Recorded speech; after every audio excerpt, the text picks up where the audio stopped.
To replace the self-sealing filter bag, unlock the 3 latches and remove the top cover. Press the orange tab and pull out the full bag to release it. Then dispose of it into a trash can. Slide the cardboard of the new bag under the tabs until it's securely in place. Then press down to latch the bag holder. Remove the outer bag and inspect the pre-motor filter every 2 weeks. If it's dirty, remove the filter and rinse it in cold, low-pressure water. Set it aside to dry for at least 24 hours. Then reinsert the dry filter and replace the outer bag. Replace the top cover and secure the 3 latches before resuming operation. Inspect the HEPA media filters monthly, rinsing when necessary. Pull this tab and remove the filter door on either side of the vacuum.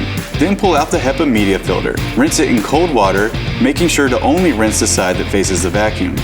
Let it dry completely, then reinsert the filter. Check the black Hexaguard filter before securing the filter door. Replace it yearly for peak performance. Then, snap the door back into place.